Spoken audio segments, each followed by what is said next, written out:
குரு பிரம்மா குரு விஷ்ணு குரு தேவோ மகேஸ்வரக குரு சாட்சாத் பரபிரம்ம தஸ்மை ஸ்ரீ குருவே நமக குருவே நமக குருவே நமக. ஆசான் டிவி நேயர்களுக்கு உங்கள் ஜோதிட ஆசிரியரின் ஹரிகிருஷ்ணனின் அநேக நமஸ்காரங்கள். இப்போ நம்ம நாலில் மாந்தி, உங்கள் லக்னன்றது 1ஆம் வீடு, 2ஆம் வீடு, 3ஆம் வீடு, அடுத்தது 4ஆம் வீடு. இந்த 4ஆம் வீட்டில் மாந்தி இருந்தால் என்ன பலன் அப்படின்றத பார்க்க போகிறோம். இப்போ இந்த 4ன்றது தாயாருடைய ஸ்தானம் அப்படின்றது எல்லாருக்கும் தெரியும். நம்ம வீடு, வாகனம், அந்தஸ்து, குடும்பம் இதையெல்லாம் சொல்லுவோம். அதை தாண்டி ஆணாக இருந்தாலும் சரி, பெண்ணாக இருந்தாலும் சரி, கற்பு ஸ்தானம் இவங்களுக்கு. கற்புன்றது இருவருக்கும் உண்டு, பொதுவான ஒரு விஷயம். நம்ம நாட்டில் பெண்ணுக்கு மட்டும்தான் கற்பை பற்றி பெருசாக பேசுவாங்க. ஆணுக்கும் கற்பு இருக்குது அப்படின்றது. இதை மாந்தி பேசும். மக்கள் பேசலைனாலும் மாந்தின்ற கிரகம் பேசும். ஒரு கற்புன்றது எவ்வளோ முக்கியம் ஆணுக்கும் அப்படின்றது. இப்போ 4ல் மாந்தி அப்படின்னா குடும்பம் அப்படின்னா சொந்த வீட்டில் பெரும்பாலான ஜாதகர்கள் சொந்த வீடு இல்லாமல் வாடகை வீட்டில் இருப்பாங்க. ஒரு இடம் இருக்க மாட்டாங்க. இடம் விட்டு இடம் அடிக்கடி மாறும். இப்போ இவங்களுக்கு ஒரு வேலை பூர்வீக சம்பந்தப்பட்டு திதி சூன்யம் சம்பந்தப்பட்டு இருந்தால் பூர்வீகமான வீட்டில் இவங்களால இருக்க முடியாது. சொந்த வீட்டில் வாழ மாட்டாங்க, வாடகை வீட்டில் இருப்பாங்க. ஒன்று சொந்த வீடு வாடகைக்கு விட்டுருப்பாங்க, இல்லைன்னா சொந்த வீட்டில் இவங்க சொந்தக்காரங்க யாராவது இருப்பாங்க. இவங்களுக்கு அதில் ஷேர் இருக்கும், பங்கு இருக்கும். அந்த வீட்டில் இவங்களால இருக்க முடியாது. இதுதான் பாரம்பரியத்தை அனுபவிக்க முடியாத ஒரு சூழ்நிலையை மாந்தி உருவாக்கி வச்சிருக்கும். என்ன அப்படின்னு கேட்டிங்கன்னா, முன்ஜென்ம கர்மா. இது யாரோட கர்மான்னா தாய் வழி கர்மா. அப்போ அம்மா இருப்பாங்க, ஒரு குடும்பத்தில் அம்மா இருப்பாங்க. அம்மாவுக்கு சொத்து பங்கு இருக்கும், ஆனால் அவங்களுக்கு கிடைக்கவே கிடைக்காது. இப்போ வரும் அப்போ வரும்னுவாங்க. இல்லைன்னா இல்லைன்றது அவங்களுக்கு கன்ஃபார்மே ஆகாது. லாஸ்ட் வரைக்கும் வரும்னு இருப்பாங்க, ஆனால் வராது. அப்போ தாய் வழி தோஷம். அப்போ இந்த 4ல் மாந்தி இருந்தால் அவங்க அம்மா சைடில் ஒரு பிரச்சனை, தாயாருக்கு ஒரு பிரச்சனை. என்ன பிரச்சனைனா உடல் ரீதியான பிரச்சனையா? அவங்களுக்கு ஒன்று உடல் ஊனமாக இருக்கலாம். ஏதோ ஒரு பார்ட்ஸு அவங்க உடம்புல இருக்காது. ஒரு பார்ட்ஸு இருக்காது. ஒன்று ஆப்ரேஷன் பண்ணியிருப்பாங்க, ஏதாவது குடலில் வயிற்றில் இருக்கக்கூடிய கிட்னி ப்ராப்ளமாக இருக்கும். இல்லைன்னா ஏதாவது ஒரு பித்தப்பை எடுத்துகிட்டு இருப்பாங்க, இல்லைன்னா கர்ப்பப்பை எடுத்திருப்பாங்க. பெண்கள்னா கர்ப்பப்பை எடுத்துகிட்டு இருப்பாங்க. ஸோ இந்த மாதிரி விஷயங்கள்லாம் ஜாதகனுடைய தாயாருக்கு இருக்கும். இல்லை ஏதோ ஒரு அவங்க உடல் ரீதியான ஒரு பிரச்சனை, மேல் இருதயம், ஹார்ட் சம்பந்தப்பட்ட விஷயம். ஸோ இந்த மாதிரி ஏதோ ஒரு பாதிப்பு அவங்களுக்கு இருக்குதுன்னு அர்த்தம்.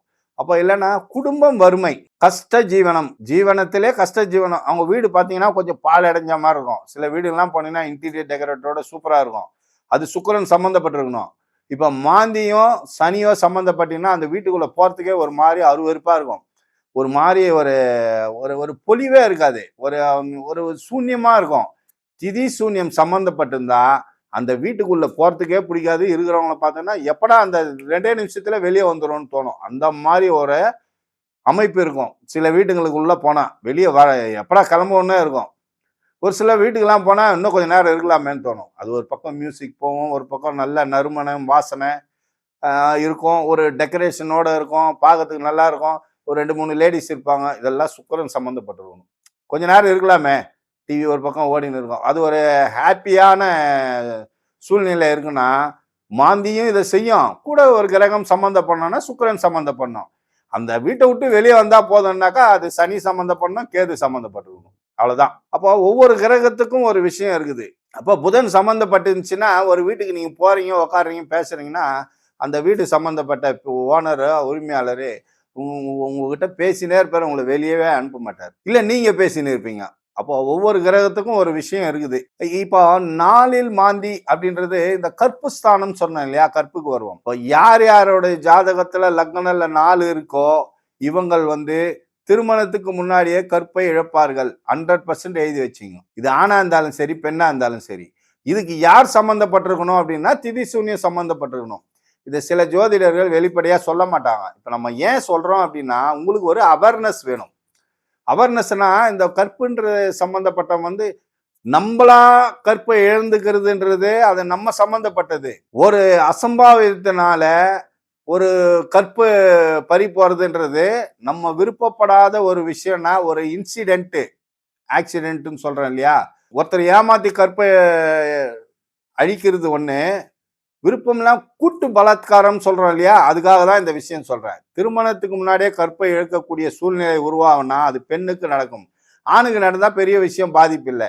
அப்போ பெண்ணுக்கு நடக்குதுன்னா இது மீடியா அளவுக்கு பெரிய லெவல்ல ரீச் ஆகும். பெரிய அளவுல ரீச் ஆகுதுன்னா இது நம்மள வந்து அந்த ஜாதகரை வந்து ஒரு அவமானப்படுத்தக்கூடிய சூழ்நிலையிலையோ, இல்லை இது வந்து வெளியே தலை காட்ட முடியாத ஒரு சூழ்நிலை உருவாகும்னா, லக்னத்துல 4ல மாந்தி இருந்து சுக்கிரன் சம்பந்தப்பட்டு ராகுவும் சம்பந்தப்பட்டா கண்டிப்பா இந்த கற்பு சம்பந்தமான ஒரு பிரச்சனை, அந்த குடும்பத்துக்கு ஒரு அவமானம், ஒரு பங்கம், அந்த பெண்ணுக்கு மன உளைச்சல், பெரிய ஒரு விஷயத்தை கொண்டு போயிடும் அப்படின்னு சொல்றதுதான். அதுக்காக தான் இது ஏன் சொல்றேன்னா, இது இந்த வீடியோவை பார்க்குற பெற்றோர்களுக்கு குறிப்பா சொல்றோம், பெற்றோர்களுக்கு. அப்போ நம்ம பிள்ளைய நம்ம தான் பார்த்துக்கணும்.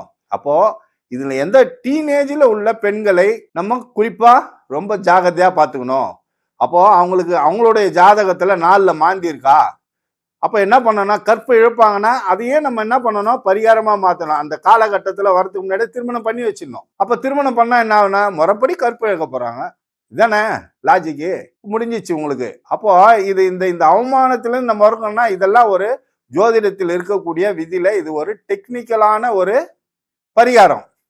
அதை தாண்டி சில விஷயங்கள் தடை பண்றதுக்கு அந்த ஜாதகருக்கு ஏற்ற ஒரு ஸ்டோன் போடுறதோ இல்லை ஒரு பரிகாரம் பண்றதோ, திதி சூன்யத்துல மாட்டி இருந்தாதான் இந்த மாதிரி விஷயம் நடக்கும். அதனால என் 4ல மாந்தி இருந்தா எல்லாருக்கும் நடக்கும்ன்றது இல்லை, தப்பா புரிஞ்சுக்காதீங்க. திதி சூன்யம் சம்பந்தப்பட்டிருந்தால் ஒரு இழப்பு உண்டு. அப்ப 4ல மாந்தி இருந்தா கற்பு இழப்பு, அவ்வளவுதான். இது ஆணா இருந்தாலும் சரி, பெண்ணா இருந்தாலும் சரி. அதனால இதை வந்து ஒரு அவேர்னஸா எடுத்துக்கணுமே தவிர இதை நம்ம வந்து தவறான கண்ணோட்டத்திலேயோ இதை பார்க்கக்கூடாது. இப்போ ஒரு சிலர்லாம் வந்து இந்த 4ல மாந்தி இருக்கிறது பார்த்தீங்கன்னா, இவங்களுக்கு ஒரு வீடு கட்டுறாங்க, கட்டினே இருப்பாங்க, கிரகப்பிரவேசம் வரைக்கும் போகவே மாட்டாங்க. கிரகப்பிரவேசமே நடக்காது. ஏன்னு கேட்டாங்க 4ல மாந்தி இருந்தால் அவங்க கிரகப்பிரவேசம் நடத்தி சொந்த வீட்டுக்குள்ள போய் உட்கார முடியாது. அதுக்குள்ள பார்த்தீங்கன்னா ஆளே காலி ஆயிடும். வீடு கட்டினே இருப்பாங்க. ஒரு சிலர்லாம் பார்த்தீங்கன்னா கட்டிகிட்டே இருப்பாங்க. வீடு கட்டுறதுக்கு முன்னாடியே அவங்க வந்து ஆம்புலன்ஸ் வந்து நிற்கும், அப்புறம் அமரர் ஊர்தி வந்து நிற்கும், பந்தல் போடுவாங்க, அவருக்கு ஈம காரியம் நடந்துடும். அப்போ இதெல்லாம் எப்போ பண்ணணும்? அப்போ இவருடைய ஜாதகப்படி வீடு கட்டக்கூடாது, கட்டினா இழப்பு, அந்த வீட்டில் அவரால் குடியிருக்க முடியாது அப்படின்றது தான். அப்போ இழப்பு அப்படின்னா இந்த வீட்டை வேற யார் பேர்னா குடும்பத்தில் இருக்கிற நபர்கள்ல கட்டணும். 4ன்றது வீடு ரொம்ப முக்கியமான விஷயம். அப்போ மனைவி பேர்ல கட்டலாம், இல்ல பிள்ளைங்க பேர்ல கட்டலாம், இல்ல பேரண்ட்ஸ் பேர்ல கட்டலாம், இல்லைன்னா ஜாயிண்ட் வவுச்சர் போடலாம். இந்த வீடுன்றது ரொம்ப முக்கியமான விஷயம். கற்பு எவ்வளவு முக்கியமோ, அதாவது ஒரு ஒரு விஷயம் சொல்லுவோம், வாழும் போது நமக்கு சொந்த வீடு இல்லைன்னா அட்லீஸ்ட் சாகும் போதாவது நமக்கு சொந்த வீடு இருக்கணும் அப்படின்றது. இது கண்டிப்பா ஒவ்வொரு ஜாதகரும் இறக்கும் போதாவது அவங்க சொந்த வீட்டுல இறக்கணுன்றது வாழ்நாளுடைய ஒரு சேலஞ்ச். இது நம்ம சம்பாதிக்கிற சம்பாதனை சொந்த வீட்டுல இருக்கிறோன்றது விதி. அப்ப அந்த விதியை வந்து நம்ம ஜெயிக்கணும் அப்படின்னு கேட்டீங்கன்னா, இந்த 4ஆம் வீடுன்னு சொல்லக்கூடிய பாவகம் சொல்லக்கூடிய அந்த வீடு நமக்கு ஸ்டாண்டர்டா இருக்கணும்னா, உங்க குடும்பத்துல யாருடைய ஜாதகம் நல்லா இருக்குதோ அவங்க ஜாதகத்துக்கு ஏத்த மாதிரி நீங்க அந்த சொத்தை, வீடு என்ற சொத்தை வாங்கறதுக்கு முயற்சி பண்ணணும். அப்போ உங்க ஜாதகத்திலேயே பண்ண முடியுமா, யாரோட ஜாதகத்துல பண்ண முடியும்? இப்போ லோன் கிடைக்குது, வேலை போயிட்டு இருக்கோம், லோன் கிடைக்குது, வீடு வாங்கணும்னா லோன் போட்டு வீடு வாங்குறது, அது கட்ட முடியாம போறது, இல்லைன்னா அது ஜப்தியில போறது, திருப்பியும் வாடகைக்கு வர்றது. அப்போ 10 வருஷம் உங்களோட உழைப்பு வேஸ்டா போகும். ஒரு இழப்பு உண்டு, அது பொருளாதாரம் சார்ந்த இழப்பா, உயிர் சார்ந்த இழப்பா? அப்ப 4ன்றது அங்க தாயாரும் இருக்கிறாங்க, கற்பும் இருக்குது, சில உறவுகளும் இருக்குது. அப்போ இந்த 4 இப்ப இதுல பாத்தீங்கன்னா 9ஆம் பாவம் 4ஆம் பாவம் 9க்கும் 4க்கும் சம்பந்தப்பட்டுச்சுன்னா தந்தை ஒரு பாதிப்பு. இல்ல லக்னாதிபதியே 4னாக்கா லக்னாதிபதி வீடு கட்டி முடிக்கிறதுக்குள்ள அவருடைய சாப்டர் முடிஞ்சிரும்ன்றது தான். அப்போ எந்த பாவக உறவு சம்பந்தப்பட்டிருக்குதோ அந்த உறவு ஒரு பாதிப்பு. அப்போ வீடு கட்டலாமா இல்லையான்றது நம்ம ஜாதகத்துல பார்த்துக்கணும். அதனால ஒரு உயிர் இழப்பான்னு பார்க்கணும், இல்லை கட்டி முடிச்சதுக்கு அப்புறம் பொருளாதாரம் இழப்பான்னு பார்க்கணும், இல்லை கடன்ல மூழ்கிடுமான்னு பார்க்கணும். ஸோ இது ரொம்ப முக்கியமான விஷயம். அதையும் தாண்டி வாகன யோகம். சிலர்லாம் பார்த்தீங்கன்னா டிராவல்ஸ் நடத்துவாங்க. இப்போ வாகனன்றது பார்த்தீங்கன்னா 10க்கும் மேற்பட்ட வாகனம். இப்போ இது டிராவல்ஸ்ன்னு பார்த்தீங்கன்னா இப்போ ஒரு 2-3 கார் வச்சிருக்கிறாங்க அப்படின்னா அது சுக்கிரன் சம்மந்தப்பட்டிருக்கலாம். மாந்திய சுக்கிரனும் சம்மந்தப்பட்டுச்சுன்னா அந்த சொகுசு ஆவணத்தில் அவங்களோட ஜீவனம் போகும். ஜீவனம் நடக்கும். அது இவங்களுக்கு ஸ்டாண்டர்டாக இருக்குதா, உள்ள 7 வருஷம் 8 வருஷம் தான் நடக்குமா, அந்த தசா மாறினதுக்கப்புறம் கைவிட்டு போயிடுமா. அப்புறம் வாடகை வண்டி எடுத்து ஓட்டுவாங்க. இதே சனி சம்மந்தப்பட்டுச்சுன்னா கனரக வாகனம். இப்போ பெரிய பெரிய கண்டெய்னர் 10 வீல் 12 வீல்லாம் சனி. நம்ம ஹைவேஸ் ரோட்ல போகிறது, ரோட்லலாம் பார்த்தீங்கன்னா இந்த லாரிலாம் போச்சுன்னா சனி. லாரி கண்டெய்னரு பெரிய பெரிய கனரகம், அதாவது லோடு அடிக்கிற வண்டி எல்லாம் சனி பகவான். அப்போ மாந்தியும் சனியும் சம்மந்தப்பட்டுச்சுன்னா இவங்களால 10 பேர் வாழ்க்கை சிறப்பாக இருக்கும். இவங்க 10 பேருக்கு வேலை கொடுப்பாங்க, 10 குடும்பம் பிழைக்கும் அப்படின்றது தான். இதெல்லாம் ஸ்டாண்டர்டாக இருக்கணும். சிலர்லாம் பார்த்தீங்கன்னா டிரான்ஸ்போர்ட்டு குவாரி இதெல்லாம் பார்த்தீங்கன்னா பரம்பரையாக அந்த தொழில் நடக்கும். தாத்தா பண்ணியிருப்பாரு, அப்பா பண்ணுவார், புள்ள பண்ணுவார். இப்போ 3 தலைமுறை பண்ணுறது ஒரு குடும்பம். பார்த்தீங்கன்னா ஒரு ஒரு தெருவுக்கு நம்ம போகிறோம், ஒரு வீட்டை பற்றி கேட்குறோம் அப்படின்னா மேஸ்திரி வீடு எதுன்னு கேட்போம். மேஸ்திரி வீடுன்னா அந்த ஜாதகர் கிடையாது. அவங்க அப்பா மேஸ்திரியாக இருப்பார், அவங்க தாத்தா மேஸ்திரியாக இருப்பார். பரம்பரையை சொல்லும். இந்த சனியும் மாந்தியும் ஒரு பரம்பரை ஸ்ட்ராங்காக சொல்லும். ஒரு வாத்தியார் வீடுன்னு சொல்லுவாங்க. இவர் இப்போதான் வேலைக்கே போயிருக்க மாட்டார், அந்த வீடு வாத்தியாருன்னு சொல்லுவாங்க. அவங்க தாத்தா தான் வாத்தியார், இல்லை அவங்க அப்பா வாத்தியாராக இருப்பாங்க. ஸோ ஒரு பாரம்பரியத்தை சொல்லும். இல்லை கோயில் குருக்கள் வீடு, இந்த மாதிரி ஒரு விஷயங்கள்லாம் சொல்லக்கூடியது 4ஆம் பாவகம். அப்போ இந்த 4ன்றது சுகஸ்தானம் அப்படின்றது. நம்ம ஒரு வீட்டில் போனோம் இருக்கிறோம், நிம்மதி வேணும் அப்படின்னா இது மாந்தி சம்பந்தப்பட்டு இருந்தா, நிம்மதியா நீங்க இருக்கணும் அப்படின்னா நிம்மதி சார்ந்த விஷயம் இது. இதுல உங்களுடைய லக்னம் எங்க இருக்கு, உங்க லக்னத்தோடைய நட்சத்திரம் அதிபதி யாரு, அவர் மாந்தியில 4ஆம் வீட்டுல சம்பந்தப்பட்டிருக்காரா. இப்போ 1க்கு 4க்கு சம்பந்தம் இருக்கும் ஒரு சிலரோட ஜாதகத்துல. உங்க லக்னாதிபதி 1ஆம் வீடாக இருக்கும். இப்ப மேஷம் தான் உங்களோட லக்னம்னா 4ஆம் வீடு கடகமாச்சு. அப்ப அந்த செவ்வாய் போய் 4ல் உட்காந்தாருன்னா நீச்சமாயி போச்சு. அப்ப நீச்சன்னா லைஃப் லாங் நீ சொத்தே வாங்கக்கூடாது, வாங்கினா நீ காலி.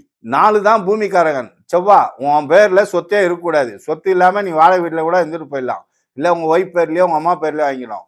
லக்னாதிபதி 4ல், அதாவது மேஷம் லக்னம், அதிபதி மேஷம், அவர் 4ல் போய் உக்காந்தாருன்னா நீச்சம். அதே மகரத்துல உட்காந்தாருன்னா உச்சம். அப்ப அந்த 10 அப்ப 10ஆம் வீடு ஆகிப்போச்சு. மேஷ லக்னக்காரங்களுக்கு 10ஆம் வீட்டுல உச்சம் செவ்வா. நல்லா பார்த்துங்க, 4ஆம் வீடு வீடு, 10 தொழில். நீ தொழில எவ்வளோ வேணா இன்வெஸ்ட் பண்ணலாம். தொழில நீ கோடி கோடியா இன்வெஸ்ட் பண்ணலாம்.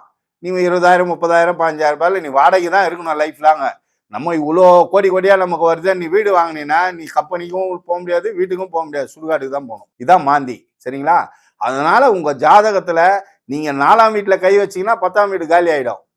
அப்போ உங்க லக்னத்துக்கு எது சரி எது தப்புன்றது நீங்க முடிவு பண்ணணும்னா உங்களோட சுய ஜாதகத்துல மாந்தி எங்க இருக்காரு. நான் சொல்றதெல்லாம் திதி சூன்யம் சம்பந்தப்பட்டிருந்தாதான் இந்த மாதிரி பாதிப்பு. திதி சூன்யம் சம்பந்தப்பட்டிருந்தாதான் உங்களை பெரிய கோடீஸ்வரன் ஆக்கும், பெரிய அரசியல்வாதியா இருக்கும். 1 4 10 சம்பந்தப்பட்டவங்களாம் மிகப்பெரிய தொழிலதிபர் ஆயிருக்காங்க, மிகப்பெரிய அரசியல்வாதி ஆயிருக்காங்க. 10 11 சம்பந்தப்படணும், மிகப்பெரிய அரசியல்வாதி. மாந்தி உங்களை ஜெயிக்க வைக்கும், வெற்றி பெற வைக்கும். இப்ப இந்த வர எலெக்ஷன்ல எல்லாம் நின்னா யாரு ஜெயிப்பாங்க யாரு தோப்பாங்கன்றது மாந்தி தான் முடிவு பண்ணும். எல்லா எலெக்ஷன்லயும் இந்த காலகட்டத்துல மாந்திக்கு அவ்வளோ பெரிய பவர் இருக்கு. 10 11 அதிபதிகள் மாறி உக்காந்தாங்கன்னா அது மிகப்பெரிய யோகம். அப்போ யாரு தொழிலதிபரா மிக சிறப்பு பெறுவாங்களோ, யாரு அரசியல்வாதியா வருவாங்களோ, யாருக்கு சொந்த வீடு இருக்கும் இருக்காது அப்படின்றதெல்லாம் இந்த 1 4 10 கனெக்ட் பண்ணும். நல்லா ஞாபகம் வச்சுங்க. பெரிய தொழிலதிபரா இருந்தாக்கா நீங்க ஒரு கார் வாங்கலாம், பங்களா வாங்கணும்னு நினைச்சீங்கன்னாக்கா உங்களுடைய பாடி போர்ட்டிகோல மட்டும்தான் இருக்கும், வீட்டுக்குள்ளேயே போகாது, சுடுகாடு தான் போகணும் நீங்க. எனவே நேயர்களே, ஆசான் டிவி நேயர்களே, உங்கள் அனைவருக்கும் உங்களுடைய சுய ஜாதகத்தை ஆய்வு செய்து வருங்காலங்களை செம்மையாக நடத்தி கொள்ளுங்கள். நன்றி, வணக்கம்.